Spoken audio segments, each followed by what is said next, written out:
পুরান ঢাকার ওই ঘটনাটা দেখলাম, যারা মারছে একের পর এক ওই ব্যক্তির বুকের উপরে দাঁড়াচ্ছে, ইট, বড় বড় ইটের চাকা তো আছেই। তারা কি স্বাধীন? তার মধ্যে কোনো ভয় ডর নেই যে পুলিশ আসবে, আমি চলে যাই, আমার তো কাজ হয়ে গেছে, না। তারা মানে উৎসব বানিয়ে ফেলেছে। এই উৎসবের দায় অবশ্যই ইউনূস সরকারকে নিতে হবে, এবং যদি কেউ আন্দোলন করেন, যারা করছেন তাদেরকে ওই, আপনি তো সমুদ্রের মাঝখানে গিয়ে একটা বালতি নিয়ে নৌকার এদিক থেকে পানি নিয়ে ওদিকে দিলে আপনার কষ্ট হবে, আমি দেখে সেটা ব্যথিতই হব, রোদের মধ্যে আপনি খুব কষ্ট করছেন, কিন্তু এটা কোনো আউটকাম নেই। আপনি সন্ত্রাসীদের বিরুদ্ধে করছেন, সন্ত্রাসী তো ঘরে ঘরে সন্ত্রাসী এখন। আমি মনে করি আন্দোলন যারা করছেন তারা, তাদের কোনো লক্ষ্য উদ্দেশ্য আমি দেখতে পাচ্ছি না এখন।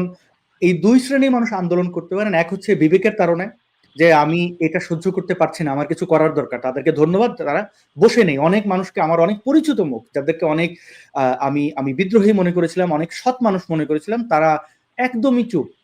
কেন চুপ আমি জানি না, কেন চুপ আমি জানি না। এবং আরেক পক্ষ হচ্ছে যে আমাদের বিরোধিতা শত্রু কেন করবে, আমরাই আমাদের বিরোধী হই।